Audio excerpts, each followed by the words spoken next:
bilion, tetapi boleh untuk di-scam juga melalui mesej WhatsApp dan beberapa siri scamming yang lain yang mengakibatkan kerugian sebanyak 4.77 juta, satu jumlah yang agak besar untuk kita fikirkan bersama.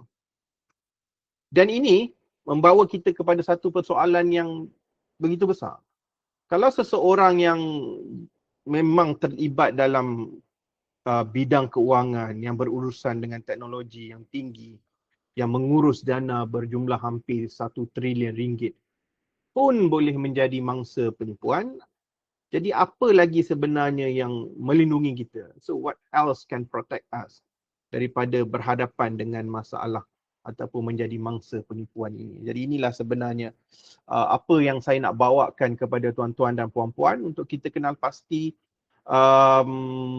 the recipe ataupun sebenarnya apa yang berlaku di sebalik penipuan ini, dan kalau kita boleh untuk setidak-tidaknya menyelesaikan ataupun setidak-tidaknya melindungi beberapa aspek dalam persoalan kita ini, maka kebarangkalian untuk kita itu di-scam tu akan mungkin lebih rendah lah.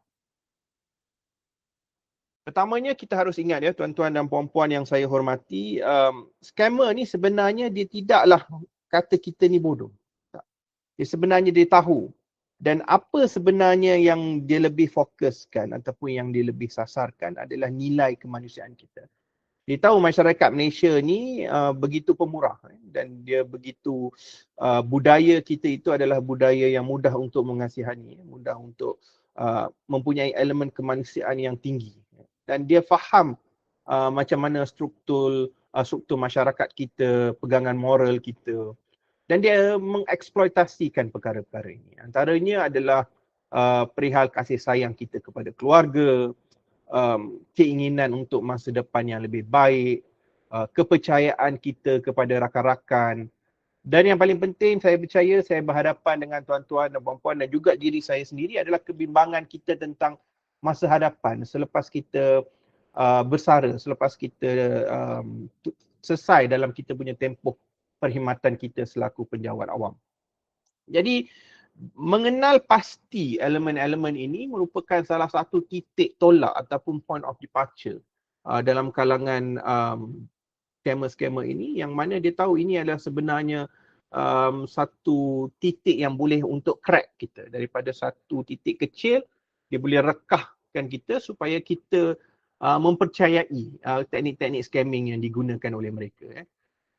Kalau kita tengok krisis nasional, scamming ini sendiri telah menyebabkan kerugian sebanyak 54 bilion ringgit berdasarkan laporan oleh Penang Institute, yang mana dia lebih kurang hampir setara dengan bajet pendidikan. Bayangkan bajet yang boleh untuk mendidik anak-anak kita ni dalam setahun, kita juga rugi sejumlah itu. Dan yang lebih teruk lagi, dia memberikan kesan yang amat signifikan, kesan yang amat kritikal kepada mangsa.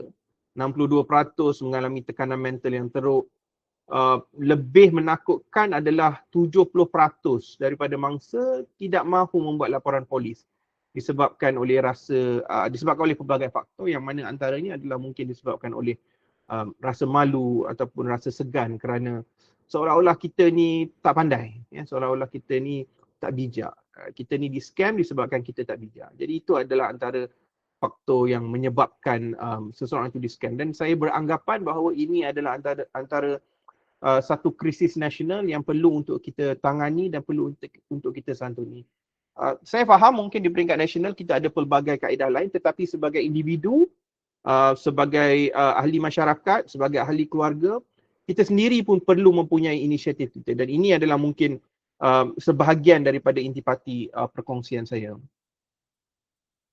Jadi kita juga nak tahu selaku penjawat awam kenapa kita adalah antara golongan yang berisiko tinggi. Pertamanya adalah keupayaan untuk mempunyai pendapatan yang tetap. Jadi scammer mempunyai akses sebab maklumat ini adalah maklumat yang umum, dikongsikan di media sosial bila tarikh gaji masuk, bila tarikh pendapatan bulanan kita akan masuk. Malah mereka juga tahu disebabkan oleh pendapatan yang tetap ini, kita juga mempunyai akses kepada beberapa fasiliti-fasiliti kewangan yang lain, sebagai contohnya pinjaman, Jadi ini membolehkan mereka untuk menjadikan kita sebagai apa yang dipanggil sebagai cash cow lah.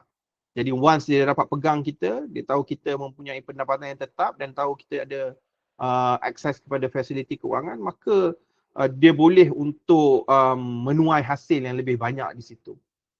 Keduanya, dalam struktur masyarakat kita ni, kita ada satu norma yang mana penjawat awam dilihat sebagai antara penyumbang utama kepada keluarga. Mempunyai, saya percaya walaupun mungkin bukan keseluruhan, tetapi sebilangan besar saya percaya penjawat awam mempunyai tekanan untuk membantu keluarga, yang mana dia berkait juga dengan keupayaan kita ataupun kita mempunyai pendapatan tetap, kita ada pension sebagainya, maka seolah-olah bebanan itu diletakkan kepada bahu penjawat awam.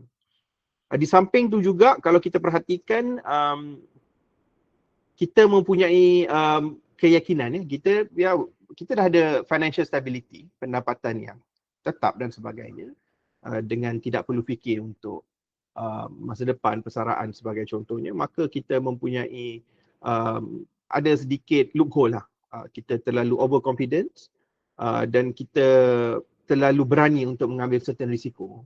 Dan ni nanti saya akan ceritakan lebih lagi macam mana proses dia untuk jerat dalam kalangan penjawat awam dan juga dalam kalangan masyarakat ini. Macam mana dia boleh jerat daripada nilai yang sedikit untuk mendapatkan hasil yang lebih besar. Dan yang seterusnya juga membawa kepada salah satu perkara kita adalah kebimbangan tentang persaraan. Tidak dapat dinafikan, macam yang saya katakan mula, mungkin pendapatan kita adalah pendapatan yang tetap. Tetapi dalam masa yang sama, mungkin nilai itu adalah tidak mencukupi untuk sebahagian daripada kita, dan kita mula memikirkan apakah alternatif lain untuk orang kata top up apa yang kita tak cukup tu lah. Jadi bila kita mula ada pemikiran begitu, maka kita pula dibelenggu oleh banyak perkara. Contohnya kita ada perkeliling, kita ada general order dan sebagainya. Bukan tidak membenarkan, tetapi wujud satu kekangan untuk kita buat kerja lain. Dia perlu dapat kelulusan daripada ketua jabatan dan sebagainya. Maka kita mencari apakah alternatif yang lebih mudah untuk kita memastikan selepas kita selesai tempoh perkhidmatan, ada saluran lain untuk kita mengukuhkan kewangan kita dan sebagainya. Jadi ini kebimbangan ini juga merupakan antara yang menyebabkan bertambah lagi lah risiko kita selaku penjawat awam. Siapa yang disasarkan? Skamer tidak memilih sasaran ya tuan-tuan dan puan-puan.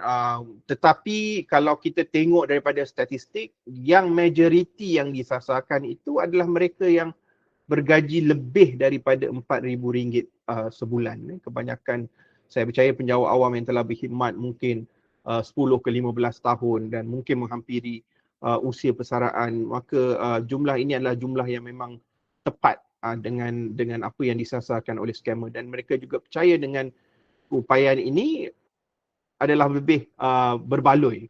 Tetapi dalam masa yang sama, kalau kita tengok angka di dalam skrin tuan-tuan dan puan-puan itu, Waima yang bergaji bawah RM4,000 sekalipun, mereka tetap menjadi sasaran golongan skamer. Cuma daripada segi statistiknya, yang bergaji lebih itu adalah menjadi lebih sasaran kumpulan ini. Okey.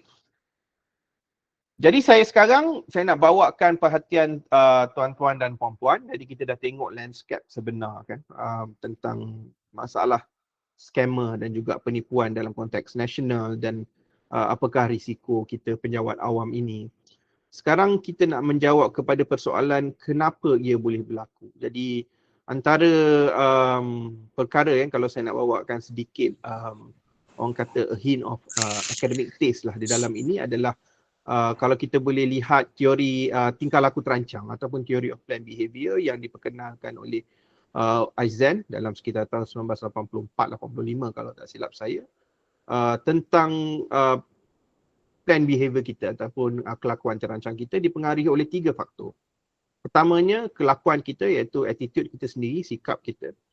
Kemudiannya norma subjektif, dan yang ketiganya tentang keupayaan untuk mengawal kelakuan kita ataupun perceived behavior control. Kita akan tengok satu-satu tuan-tuan dan puan-puan. Okey. Kita tahu bahawa scammer ini mereka bukan directly. Dia tidaklah orang kata dia kita memang ada case yang dia telefon kita and then dia cuba untuk scam kita. Tapi itu memang mudahlah untuk kita kenal pasti. Kita tahu ni scammer ni. Tiba-tiba mengaku dia daripada PDRM, tiba-tiba mengaku dia daripada mahkamah, tiba-tiba mengaku dia daripada LHDN sebagai contohnya. Dan itu mungkin lebih mudahlah untuk kita scam dan tolak. Tetapi yang lebih jahat ini adalah yang mana dia datang di sebalik itu tau. Dia datang in between the lines. Dia tengok apa masalah-masalah kita selaku penjawat awam, maka dia cuba untuk offer ataupun menawarkan solution ini. Antara masalah-masalah yang kita ada sekarang adalah contohnya pencen tak cukup, yuran universiti, yuran pengajian sekolah anak-anak yang semakin tinggi, jumlah keperluan keluarga yang begitu besar, kenaikan gaji yang mungkin agak rendah berbanding dengan nilai inflasi. Kemudian of course tanggungjawab kita kepada keluarga. Maka ini memberikan satu ruang ataupun vacuum yang mana di sinilah scammer akan target dia punya modus operandi. Okey, pertamanya norma subjektif tuan-tuan. Tadi kita pergi tengok kenapa kita berkelakuan sebegini.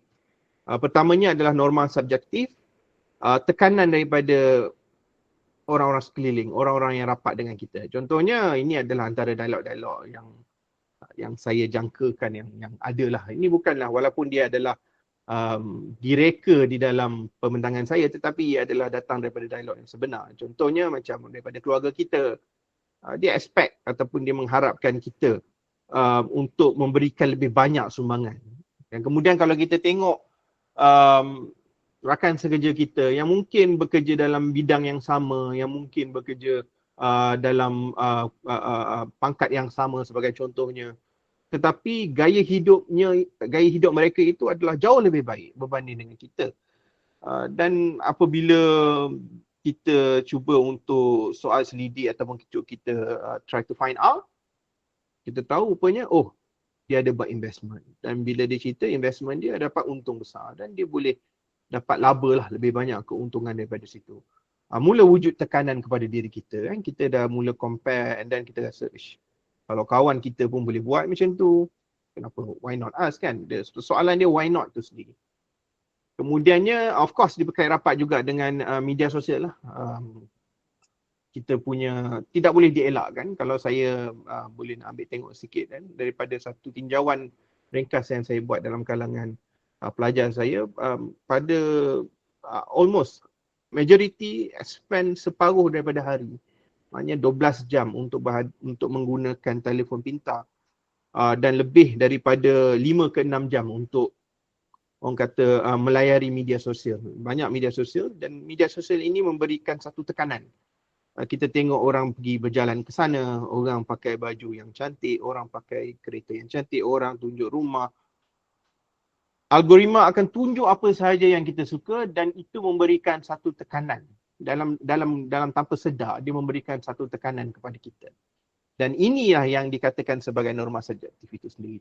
Dan antara yang lain juga adalah budaya masyarakat struktur, masyarakat kita yang mengenengahkan kepentingan untuk membantu saudara mara yang terdekat. Itu daripada sudut pandang norma subjektif.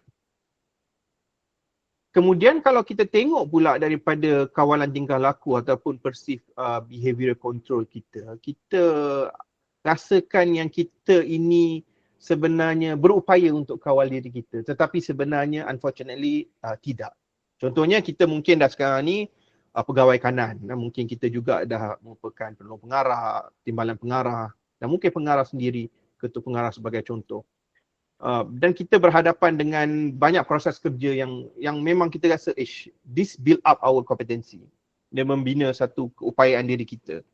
Contohnya saya proses kontrak-kontrak kerja yang lebih sophisticated.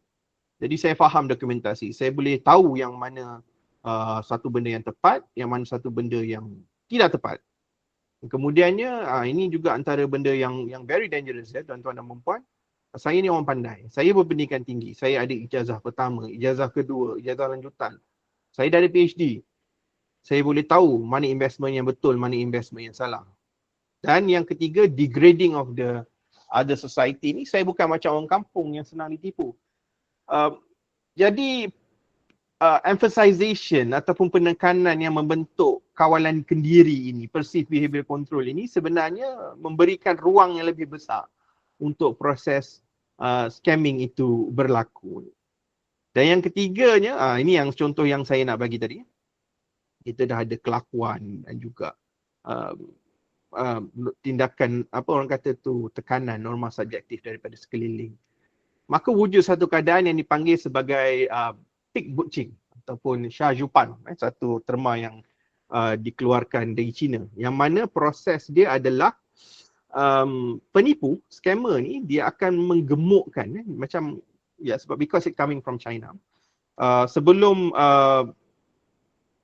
binatang ternakan itu hendak dituai ataupun disembelih, dia akan digemukkan dahulu, macam kita nak raya haji sebagai contoh kan. Jadi lembu tu juga akan digemukkan terlebih dahulu. Pertamanya dia akan memburu, hunting, mencari mangsa di media sosial, di aplikasi dating dan sebagainya. Kemudian dia build up the trust, membina kepercayaan dan bagi orang kata tu investment, pulangan kecil, nak nampakkan macam benda ni benda yang betul lah, benda yang benar. Dan bila dia dah tahu, dia dah dapat semua benda tu, masa ni lah dia akan butchering. Masa ni lah dia akan ambil semua manfaat dan masa ni lah kita baru akan sedar yang kita sebenarnya dah tertipu. Ini contoh yang benar ya tuan-tuan dan puan-puan. Contohnya kes yang berlaku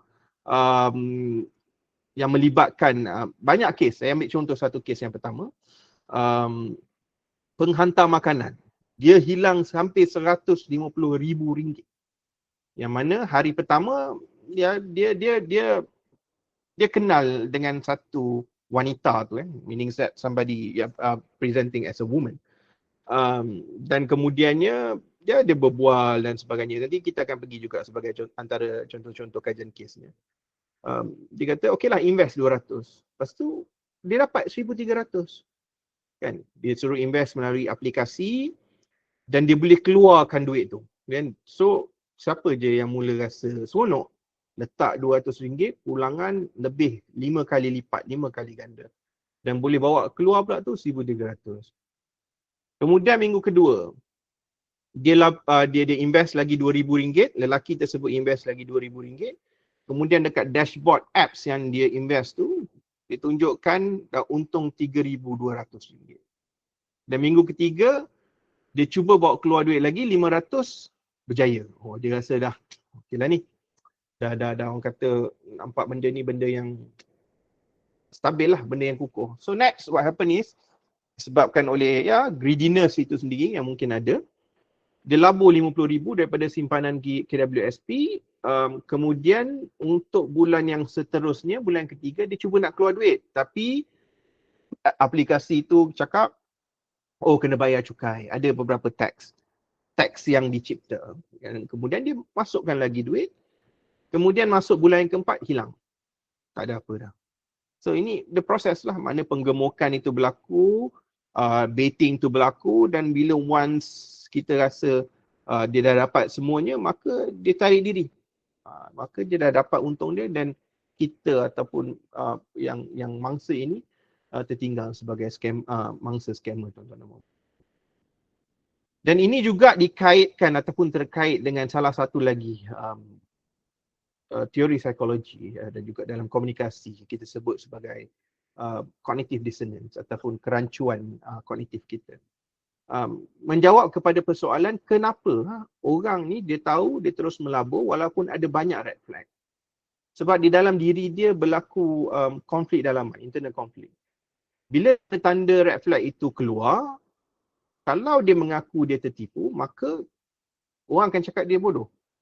Dia dah mula degrading diri dia. Jadi dia rasa macam itu dah mencabar keegoan dia. Dan kemudian dia terpaksa mengaku dia dah bazirkan simpanan keluarga, dia terpaksa berhadapan dengan masyarakat, dan disebabkan oleh tekanan-tekanan ini, dissonance, kerancuan dalam upaya kognitif dia itu sendiri, maka dia percaya, oh sebenarnya benda ni betul je. Sebenarnya betul lah apa yang dia cakap tu, mungkin saya kena buat benda-benda ini. Dan berterusan dia menghadapi dissonance ini ataupun kerancuan ini sampailah ke tahap yang dia sedar yang sebenarnya dia adalah mangsa scamming. Antara taktik-taktik penipu ataupun scammer ini selepas mangsa ini terperangkap, antaranya dia minta kita bayar yuran pemprosesan. And then dia kata pula ada masalah teknikal, perlu labur lagi untuk selesaikan masalah. Dan kemudian ada pula orang sekalian yang kata, oh ni sikit lagi ni, kalau stop sekarang ni rugi besar ni. Benda ni kita tahu sekarang ni masalah konflik dunia dah banyak ni, kalau kita betul-betul orang kata lepaskan pelaburan ni, rugi besar kita. Sedangkan duit ataupun return of investment daripada pelaburan itu akan lebih meningkat. Dan macam mana dia boleh menjadi teknik ini adalah kita dah melabur terlalu banyak. Kita dah invest banyak dan investment is not about the capital, is not about the monetary, tetapi juga emosi kita dan juga mungkin tenaga kita. Maka susah untuk kita mengaku kalah. Ini kita nampak tadi, sedangkan dia dah nampak red flag, tetapi kenapa dia teruskan juga? Sebab dia berhadapan dengan dissonance, kerancuan di dalam pemikiran dia tu. Dan disebabkan oleh kerancuan dia tu tadi, dia kata, oh yelah kot, mungkin lain sikit yang ni, tak apalah bayar je lagi sikit. Boleh lagi ni. Itu perkara-perkara itulah yang menyebabkan mangsa terus terperangkap di dalam laluan penipuan tersebut. Okay, saya bagi contoh. Ini adalah antara kajian kes yang dicipta, tetapi dia berdasarkan kes yang sebenar. Pertamanya adalah Encik Razak.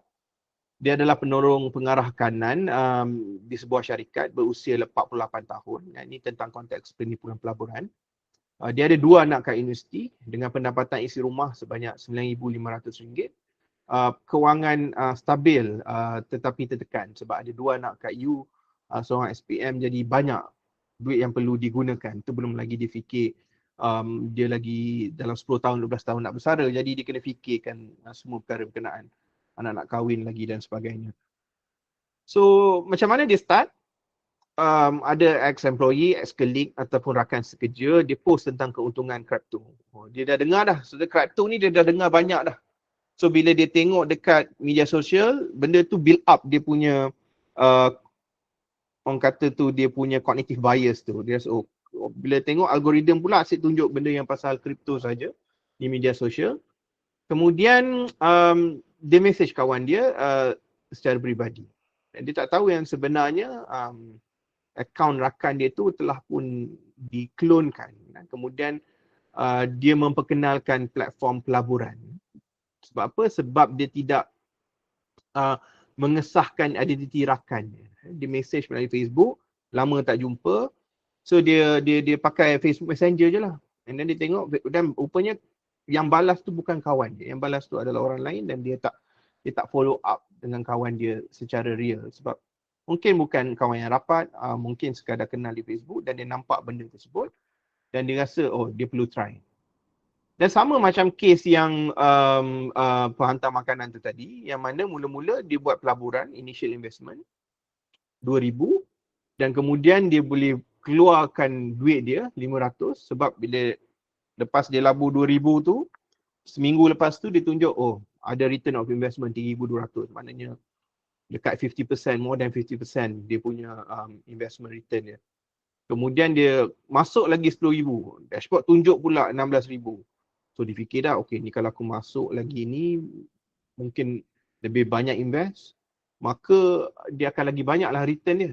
So kena pula difikir, ni kalau 10,000 pun masuk 16,000, kalau 50,000 ni mau jadi 80,000, cukup dah nak bayar yuran anak nanti, cukup dah. Okay, ada balance sikit ni, bolehlah bawa isteri pergi umrah. Bini pun dah banyak cakap tentang nak pergi umrah dan sebagainya. Jadi ini tadi kaitan dengan norma subjektif tu tadi kan. Jadi apa yang berlaku dalam fikiran ni kalau kita tengok dalam konteks kerangka yang saya tunjuk tadi, daripada sudut sikap dia dah positif dah. Dia dah reinforce dah dia punya positivity tentang investment ni. Sebabnya bagi dia rasa dah ada dah solution dia tentang masalah-masalah yang difikir. Dia fikir sekarang ni kalau dalam tempoh 12 tahun dia akan pencen, nanti tak cukup duit. Anak nak kahwin lagi, anak nak habis universiti, anak nak masuk universiti. Tapi dengan masuk investment ni, boleh selesai masalah tersebut. Dan kemudian daripada norma subjektif, dia tengok yang kawan dia, Ahmad, which is bukan kawan yang sebenar sekalipun, buat dan benda tu berjaya dan ditunjukkan di Facebook. Dan dia pula merupakan seorang penolong pengarah, di mana dia mungkin berhadapan dengan pengurusan bajet, bidang dia tu adalah bidang yang memerlukan keupayaan dan kompetensi yang tinggi. Dan ini mengakibatkan niat, intention dia untuk melabur tinggi dan ditranslatekan atau diterjemahkan terus kepada pelaburan itu sendiri. Dan bila ada red flags tu, dia muncul, bila dia tengok platform ada kesilapan tata bahasa, kemudian tak ada alamat pejabat fizikal, kemudian ada amaran Bank Negara Malaysia tentang skim tidak berlesen, tetapi instead of dia terus keluar daripada pelaburan berkenaan, dia mengrasionalkan diri dia. Mungkin dia rasa, oh ni syarikat overseas mungkin, jadi mungkin normal lah ada salah sikit kan dalam bahasa Melayu dan sebagainya. Bila dia tengok skim saya tak ada pula dalam senarai yang dikeluarkan oleh BNM tersebut kan. Dia kata kemudian kalau scam pula, macam mana dia boleh keluarkan duit tu tadi. So dia trying to emphasize dia punya belief. Walaupun dia dah ada kerancuan tu, dia dah ada dissonance tu, tetapi disebabkan oleh lebih selesa dan lebih tidak melawan ego dia tersebut, maka dia rasa dia boleh teruskan. At the end of the day, bila dia cuba untuk keluarkan duit untuk bayar yuran universiti anak dia, platform minta pula untuk dia tambah. Oh, dia kena tambah sikit cukai lagi ni. Dia, dekat dashboard dia pandai. Dia bukan saja, okey, tuan-tuan dan puan-puan kena ingat. Dalam pembentangan ni saya bercakap secara mulut, tetapi bila kita berinteraksi dengan apa yang berhadapan dengan skrin kita itu nanti, dia very complete. Kan? Maksudnya kita nampak kan, duit kita laburkan mungkin 10,000, keuntungan dia akan colourkan dengan hijau 16,000. Duit dia yang boleh dikeluarkan certain berapa ribu. So when dia nak klik, nak keluarkan duit berkenaan, dia kata dia tak akan directly keluar. Sebab dia tahu kalau directly keluar mungkin orang akan rasa kurang percaya. Mungkin dia akan tunggu. Lepas sehari pula keluar another email. Email tu kata kita dah ready nak transfer tetapi stuck dekat sini. Kemudian kena bayar cukai, bayar yuran. At the end of the day, hilang semuanya RM113,000. Jadi apa yang kesan dia pula, kesan dia besar lah tuan-tuan dan puan-puan. Dia terpaksa mungkin sembunyikan daripada keluarga dia. Dia terpaksa buat personal loan dan dia mula rasa malu yang mendalam dan mula menjadi traumatik kepada diri dia itu sendiri. Dan yang keduanya pula adalah yang antara yang famous juga adalah love scam yang juga menghantui masyarakat kita. Contohnya melibatkan satu watak itu Puan Nadia, merupakan pegawai takbir, merupakan seorang tinggal seorang, anak-anak sudah dewasa, tapi dia aktif di Facebook. Okey. Apa yang berlaku bila di Facebook tu, dia adalah proses grooming. Proses grooming, love scam ni melibatkan grooming tuan-tuan dan puan-puan. Ada seorang yang mengaku diri dia adalah pakar bedah, bukan pakar bedah balu, pakar bedah bahu, atau dan dia bekerja dengan NGO antarabangsa. Jadi dalam tempoh 2 bulan tu dia cuba create the connection ataupun membina hubungan itu sendiri. Dia faham bila nak hantar mesej dan kita tak boleh nak salahkan individu tersebut sebab dalam keadaan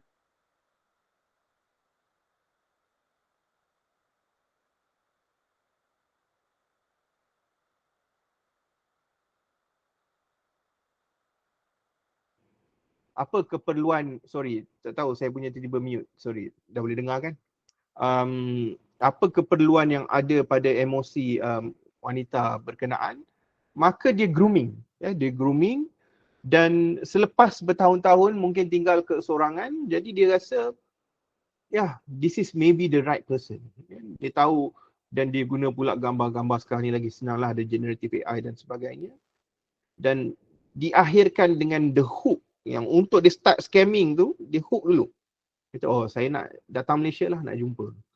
Then the process of scamming started. Dia mungkin dah start dulu, kata pre-scamming tu.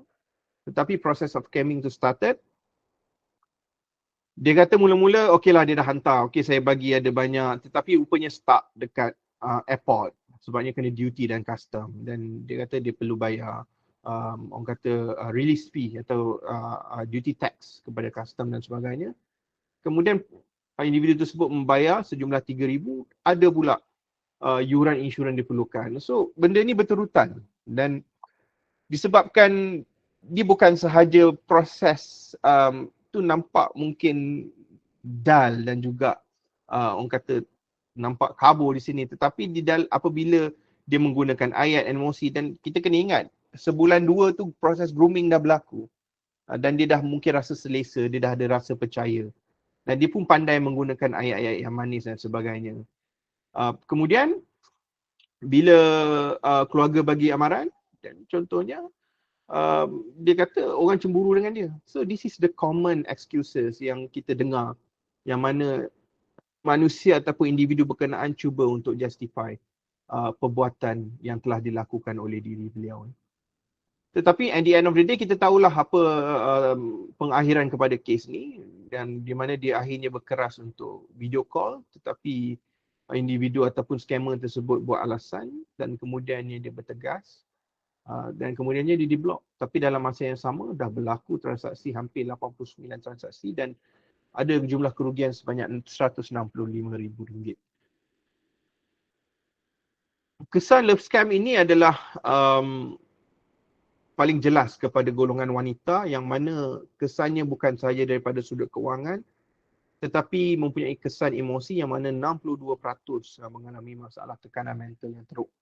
Jadi dia adalah bukan satu perkara yang boleh untuk kita pandang enteng, dan tidak bolehlah untuk kita menyalahkan mangsa semata-mata.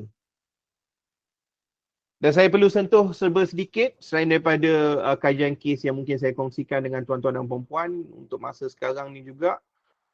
Ada ancaman baru AI dan juga deepfake. Ada pengklonan suara sudah berada di sini. Laporan daripada statistik yang dikeluarkan oleh Cyber Security Malaysia pada tahun 2025, sudah ada 454 kes siasatan yang dilakukan melibatkan jumlah kerugian sebanyak 2.72 juta ringgit. Yang mana suara itu diklonkan.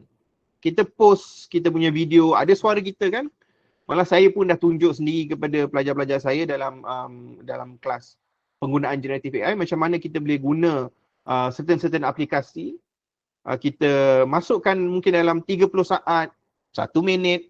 Dia lagi bagus, dia ada banyak beberapa siri dan AI tersebut boleh untuk mengklonkan ataupun meniru suara kita seolah-olah, walaupun mungkin not 100%, but then it looks very alike macam suara kita sendiri. Dan apa yang berlaku adalah disebabkan oleh data-data yang kita kongsikan. I mean, kita tak boleh untuk menidakkanlah, bukan sahaja di media sosial tetapi mungkin di saluran-saluran message seperti WhatsApp dan sebagainya. Dan mereka hanya memerlukan mungkin sekitar 3 hingga 5 saat. Tetapi untuk lebih baik mungkin sekitar 30 saat ke 2 minit. Tetapi semua tu boleh diambilkan excerpt by excerpt. Maknanya sikit.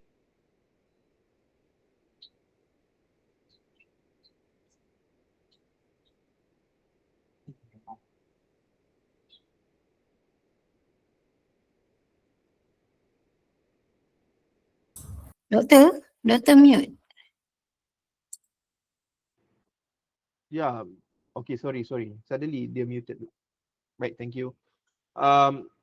Jadi apa yang saya kata tadi, dia tak perlukan lama. Dia perlukan mungkin sekitar 30 saat daripada suara kita.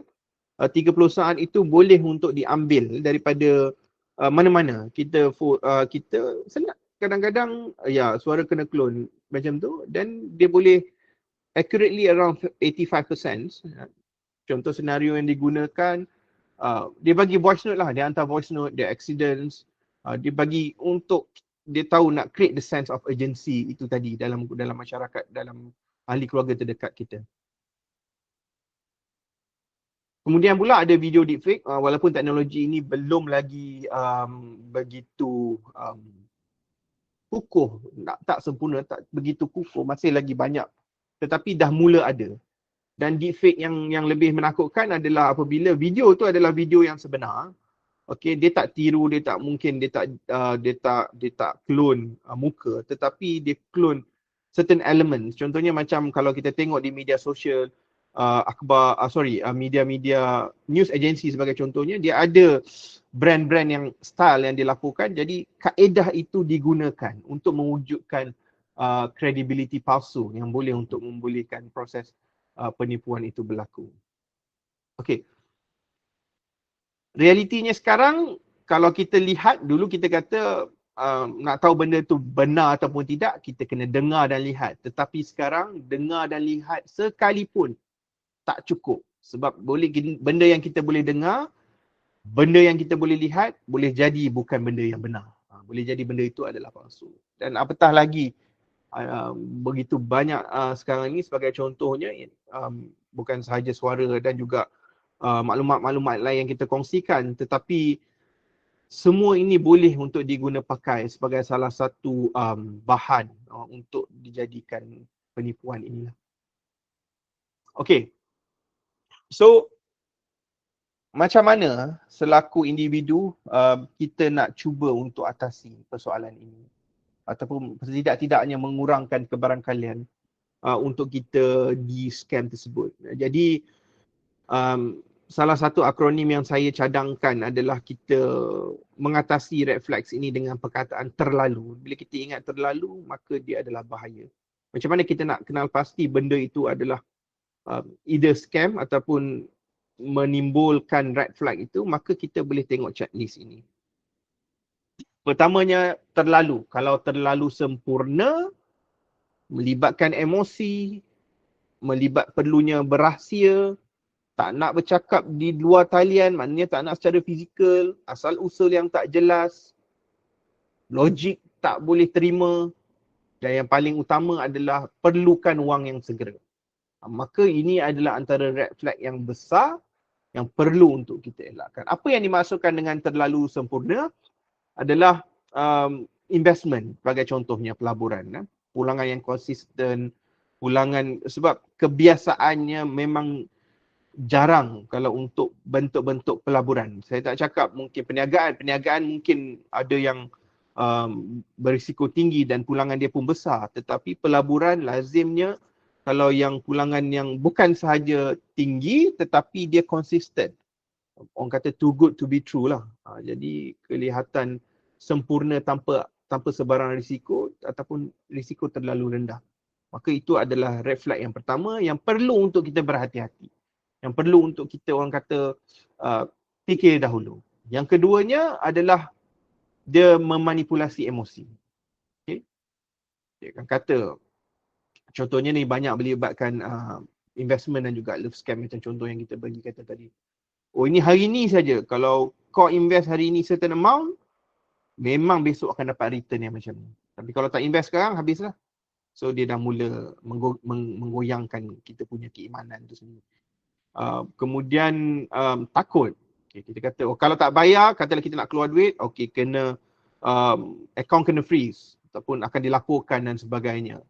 Jadi ini proses pemanipulasian emosi ni dah antara red flag yang kedua.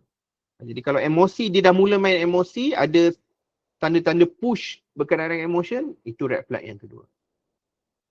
Red flag yang ketiga adalah dia nak kita berahsia. Okay? Dia kata, tak perlulah nak beritahu ahli keluarga, tak perlulah nak kongsikan dengan orang lain. Ni antara kita-kita je tau. So benda-benda yang macam ni, bila dia ada mula melibatkan rahsia, dia adalah benda yang berkaitan dengan red flag jugalah. Sebab pelaburan yang sahih, dia tidak perlu untuk disembunyikan. Kalau dia melibatkan rahsia, kebarangkalian untuk dia tu adalah pelaburan yang mempunyai risiko untuk di-scam adalah anggap amat tinggi. Kemudian banyak excuses ataupun banyak alasan kalau kita nak berjumpa secara luar talian. Maka dia kata internet saya tak bagus, kamera telefon pula rosak, kerja pula dekat lokasi terpencil. Tadi yang dia kata contohnya doktor dengan NGO, mungkin dia kata dia dekat kawasan pedalaman, dekat rural area, tak boleh nak ni. Ni pun antara juga, saya dalam misi tentera, tak boleh nak video call, tapi boleh nak pula bercakap dan juga boleh pula untuk main message kan. Kemudian kalau untuk pelaburan, tak ada pejabat fizikal dan tiada alamat yang boleh untuk disahkan. So ini dalam akronim terlalu ni, bila luar talian ataupun fizikal, maka dia adalah antara red flag yang seterusnya. asal usul yang tidak jelas, tidak ada senarai semak SSM, tiada kelayakan profesional. Tetapi kita kena ingat, dia orang ni bukan datang dengan tangan kosong lah. Dia ada je alasan-alasan dia. Dia akan kata contohnya, oh ni baru lagi, tengah dalam proses pendaftaran. Oh kita tengah tunggu kelulusan daripada Bank Negara, kita dah dapat kelulusan interim dan sebagainya. Ini skim khas yang memang di bawah certain inisiatif, tak perlu proses pendaftaran. Maka ini ada kemungkinan merupakan juga antara red flag untuk menjadi potensi untuk di scam. Kemudian logik dicabar, dia cuba untuk memainkan logik kita. Dia tak boleh nak jelaskan. Kita tanya macam mana dapat return on investment ni. Dia kata, oh ni kompleks ni, dia kena pusing ni, ada pelaburan kat sana pula, yang ni kat sini. Kemudian dia akan cuba untuk reject kita, contohnya, oh kalau soalan-soalan complicated kita, alah kau jangan risaulah, ini kau tengok kan dekat dashboard kau tu dah banyak, macam itulah nanti. So once dia mula menidakkan logik, maka dia boleh menyebabkan, dia merupakan antara salah satu indikator yang menunjukkan bahawa besar kemungkinan ada potensi untuk di scam. Yang finally daripada terlalu tu untuk wang segera. Fast money ataupun wang yang segera ini kebanyakannya adalah proses untuk meng-scam ataupun menipu orang. Contohnya love scam biasa guna kecemasan perubatan. Ada duty custom, cukai yang perlu diselesaikan, krisis perniagaan dan sebagainya. Kemudian kalau investment, contohnya perlu bayar yuran proses. Tetapi dia tidak akan bagi directly, dia tak macam message yang kita hantar dan terus balas. Dia akan tunggu mungkin 1 jam, kemudian dia hantar email, dia cakap kita dalam proses. Okay, dia tak beritahu apa-apa lagi. Masuk email yang kedua, baru dia beritahu, untuk ni ada rupanya ada halangan begini-begini. Minta bayar dulu. Mungkin dia tak minta banyak, dia bayar sikit je. Kemudian dia macam konsep pig butchering tadilah. So, pig butchering itu pun mungkin nampak direct. Tetapi kalau di dalam konsep scamming itu sendiri, dia ada banyak layer lagi. Maksudnya dia mungkin dia fattening first. Kemudian dia cuba untuk butchering tetapi dia fattening balik. So dan proses untuk menimbulkan ataupun meningkatkan keyakinan kita tu tadi.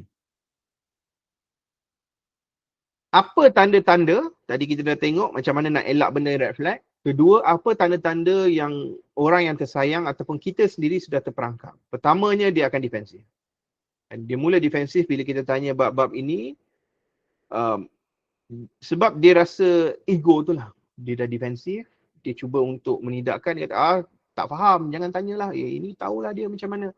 So proses itu adalah proses defensif dan kita sebagai orang yang mungkin tahu ada red flag berkenaan, kita pun kena pandai untuk menyantuni dia. Kita tahu dia sebenarnya dalam dilema tu. Tadi kan kita tengok cognitive dissonance tu.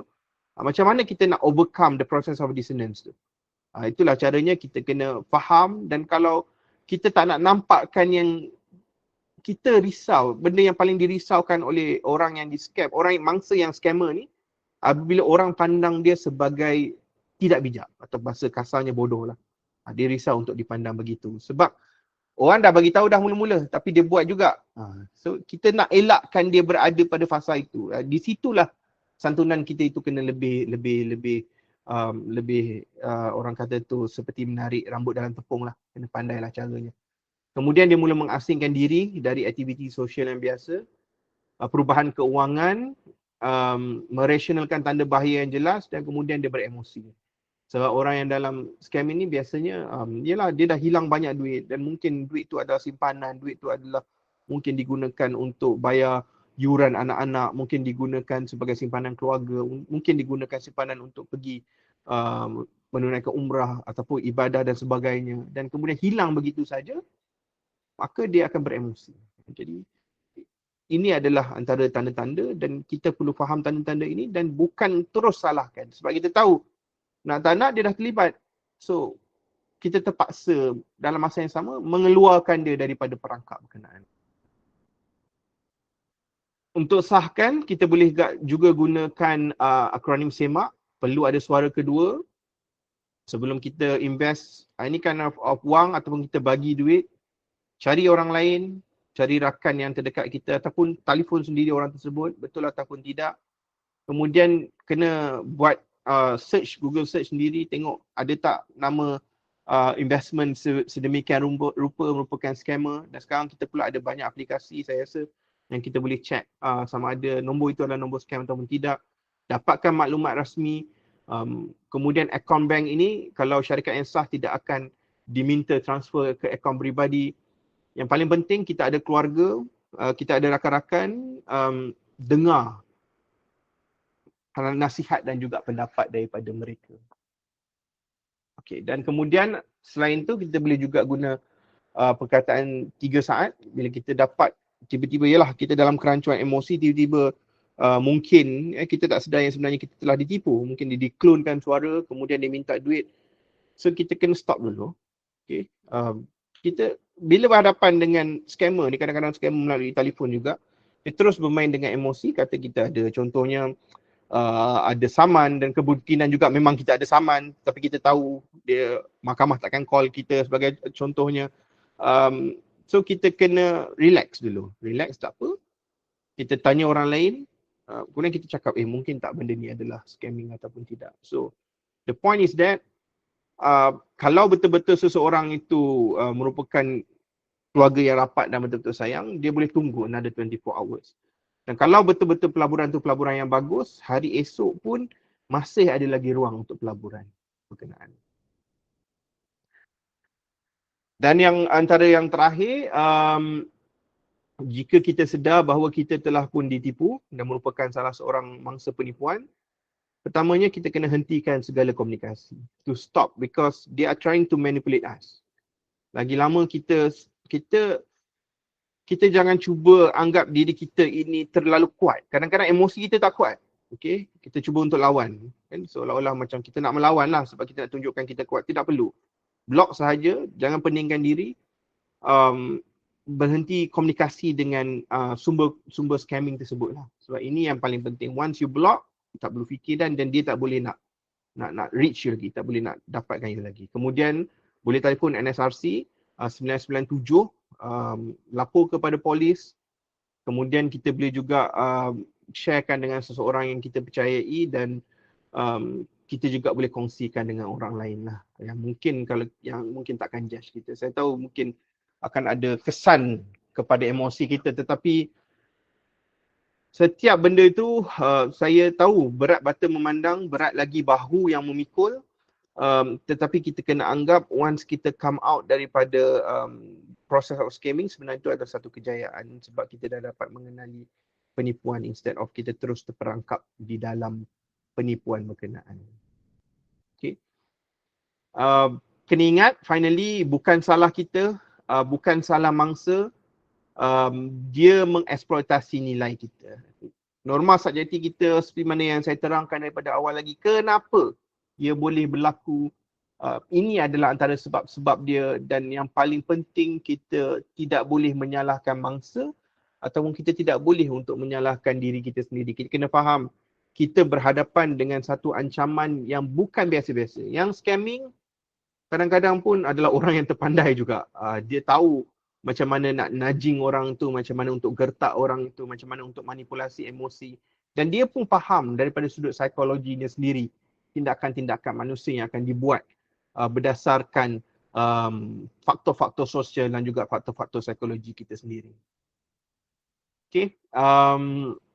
Dan apa yang mungkin anda boleh buat, mungkin boleh kongsikan dengan yang lain, mungkin sekadar untuk dapatkan maklumat daripada ibu bapa, anak-anak, adik-beradik, setidak-tidaknya kita cuba untuk mengelakkan daripada menjadi mangsa kepada scamming itu sendiri. Terakhir adalah tiada siapa yang kebal, tetapi insyaAllah semua orang boleh bersedia dan once kita boleh kenal pasti apa red flag yang ada, itu adalah satu langkah pertama untuk kita secara individu mengelakkan diri daripada berhadapan dengan scammer. Daripada sudut yang lebih besar, saya percaya ini adalah antara isu yang nasional, isu yang kritikal, yang perlu lebih banyak pendekatan daripada semua pihak, daripada semua agensi, daripada semua kerajaan itu sendirilah. Maknanya perlu ada satu dasar polisi yang lebih jelas. Apatah lagi dengan ada banyak advancement dan juga orang kata perkara itu menjadi lebih complicated. Maka untuk menyelesaikannya juga perlu dasar-dasar yang lebih reaktif dan juga lebih terkehadapan. Okey, saya rasa itu sahaja daripada saya. Terima kasih. Saya serahkan kembali kepada Puan Nusna. Terima kasih banyak Doktor. Dekat ruangan chat tu ada soalan daripada K Pushpa Kunci Ramai. Dia bertanya, kalau investment program tu daripada Financial Management Office, data berdaya invest in year 2020, what is the way forward? Kalau investment program itu daripada Financial Management Office, dah terpedaya invest. Kalau untuk soalan Puan ini, Puan sendiri pun dah menyedari bahawa mungkin investment itu adalah investment yang tidak benar. The way forward adalah pertama, Puan macam yang saya katakan tadilah, kena stop, communicate with them. Dan juga keduanya adalah laporkan kepada 997 NSRC. Setidaknya mereka boleh untuk update the systems dan juga boleh untuk memberikan apa orang kata tu satu update yang terbaru supaya orang lain tak terlibat sama daripada masalah yang berlaku tu lah. Jadi saya rasa itu antara pertama, kita selamatkan diri kita, kemudian kita cuba untuk selamatkan orang lain pula. Saya stop sharing dulu.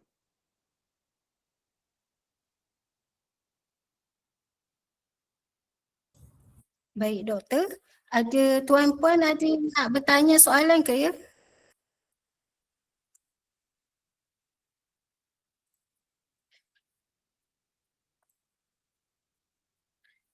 Tiada, kalau tiada, Doktor nak bagi soalan ke? Ditujukan pada penonton. Oh, saya bagi soalan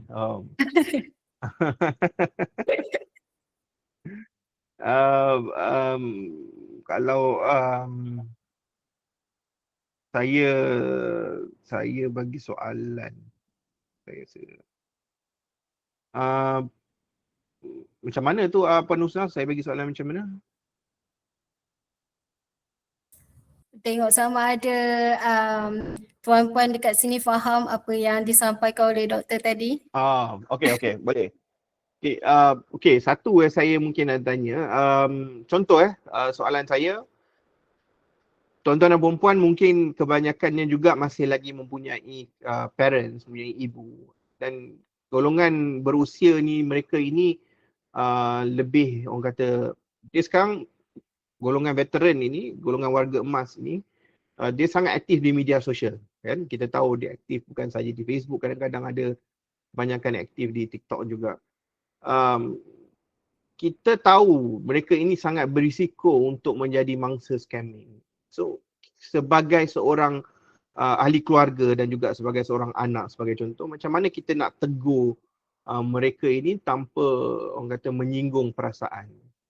Apa kaedah yang santunan yang bersesuaian lah supaya kita boleh untuk bagi tahu, tapi dalam masa yang sama dia tak terasa. Sebab yalah, sebab orang berusia kan emosinya mungkin sedikit berbeza. Itu soalan saya, Pak Usna.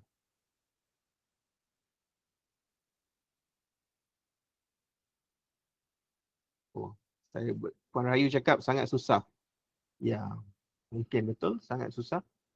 Jadi ada jawapan yang lain ke? Kalau tidak, saya rasa kalau antara mungkin yang boleh kita lakukan bila berhadapan dengan kumpulan yang beremosi ini, pertamanya adalah kita kena guna pendekatan yang berhemah. Contohnya, pertamanya instead of kita directly tegur dia, kita mungkin boleh sewaktu berbual tu, kebiasaannya berbual secara berhadapan lah. Contohnya dia cerita share link yang ada orang lain yang kena scamming, yang kena tipu. Kemudian kita kata, seram juga benda ni kan, kena tipu sampai RM100,000. Jadikan dia macam perbualan yang biasa supaya benda tu menjadi hindsight kan, dia jadi subconscious dalam mind dia. yang mana dia perlu berhati-hati lagi kalau berhadapan ataupun ketika menggunakan media sosial. Sebab dia tahu yang penipuan tu boleh berlaku di media sosial. Keduanya juga dia mungkin boleh cuba untuk menduga macam mana nak tahu. Mungkin dah selepas dia ceritakan benda tu banyak kali, dia tanya mak dia ataupun tanya ayah dia, boleh kenal tak scammer? Macam mana caranya nak kenal scammer? So kita bukan nak mengajar tapi kita nak tahu, dan dia mungkin akan cakap macam ni, kemudian kita bolehlah selitkan di situ kaedah-kaedah dia, mungkin kaedah yang red flag yang saya katakan tadi. Jadi caranya begitu, dalam kita tidak mengajar tetapi kita cuba untuk berbual dalam masa yang sama. Ya, kita cuba gunakan antara cadangan yang diberikan, betul, boleh guna reverse psychology, menunjukkan Encik Muhammad Yusri menegur dan tunjuk perkara yang sedang terjadi. Susah juga tu mak ayah duk asing nak beritahu, tu memang betul lah antara masalah yang berlaku. Dan kemudian boleh share video-video yang berkaitan. Ya, itu antara bendanya lah. Kemudian yang keduanya, saya rasa bila melibatkan, ialah kalau boleh lah kita, macam contoh kita kata, kalau rasa nak bagi nak kita tetapkan satu pendirian lah, tapi ini mungkin it's easier to say than done lah. Dalam keluarga, kalau rasa perlu nak bagi certain jumlah, mungkin lebih daripada certain amount, contohnya lebih daripada RM100, mungkin kena share dulu. Sebab bukan tak percaya, tapi supaya senang nak rekodkan, contohlah katakan. Jadi saya rasa itu antara kaedah yang boleh dilakukan lah. Kemudian ada soalan, betul. Ini antara yang saya berlaku. Okey, saya pun faham. Satu, macam Puan Rahayu kata, kadang-kadang scam tu dalam skala besar. Jadi kalau kita berbual, bagi tahu perkara yang benar pun, mereka suka nak percaya. Sebab ramai sangat orang yang dah join scam tersebut. Ini common lah, Ponzi scam kan. Saya sentiasa cuba untuk alertkan red flag. Saya tak kata jangan, saya kata hati-hati kan? Sebab kita kalau jangan ni macam mengarah. Saya kata hati-hati sebab antara red flagnya kalau dia kata dah tak cukup duit dah, pelaburan terlalu banyak masuk, emas tak dapat, kena buat emas baru dekat kilang, katalah sebagai contoh. Tu dah kena hati-hati tu lah. Jadi dia dah boleh untuk bersedia lah. Dia dah tak boleh dia nak invest more. Mungkin dia dah invest kan, contohnya dia dah invest mungkin RM1,000-2,000, tapi kemudian yang mungkin dia kata ini betul, dia ada kilang dia sendiri, dia buat emas dia sendiri, tapi kemudian dia bagi tahu sekarang ni pelaburan dah terlalu banyak, jadi emas nak dikeluarkan tu pun tak cukup, nak kena tunggu kilang pula buat. So itu dah tanda-tanda red flag tu. So, saya pun ingatkanlah, okey, jadi kena hati-hati lebih sikit ni bah. Kadang-kadang dia rolling duit dia dulu, rolling duit orang lain kan. Biasa Ponzi scheme kan macam tu. Maknanya ada investment lain datang, dia rolling bayar pada orang ini, supaya dia lebih tactful lah, lebih bersedia. Kita tak arahkan dia.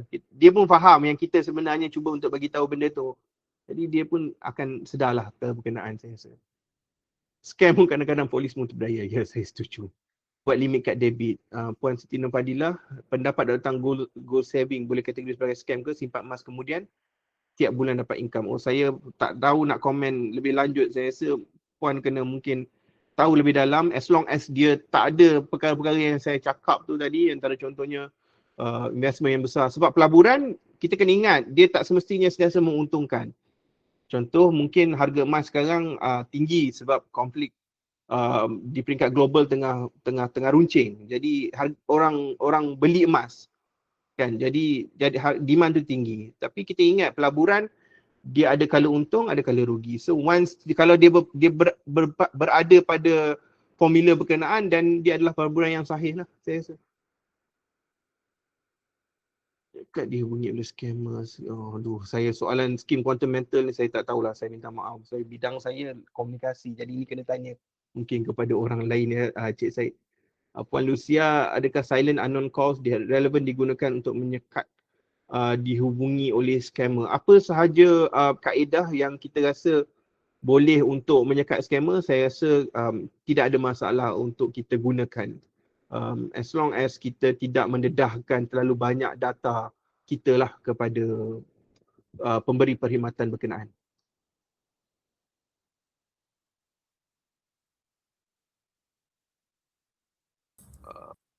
Puan Husna. Baik. Itu sahaja pada hari ini. Terima kasih banyak kepada Dr. Amar Reza berkongsi ilmu tentang bahayanya scam ni. Baca kalau orang bijak pun boleh menipu kan, apatah lagi kita yang kurang bijak ni. So, tuan-puan semua, saya ada letak link untuk tuan-puan mengisi link kehadiran dan juga maklum balas untuk kami, Kementerian Digital, untuk menambah baik untuk program ini. Saya akan buka link sampai pukul 4.30 ya. Baik, terima kasih banyak doktor. Terima kasih pada semua. Terima kasih kepada Puan Husna, Kementerian Digital. InsyaAllah rezeki kita jumpa di lain hari. Assalamualaikum. Cik Asyik ada raise hand, Puan Husna. Cik Rashid nak tanya soalan ke? Okey, tiada. Ada. Okey, terima kasih. Alright.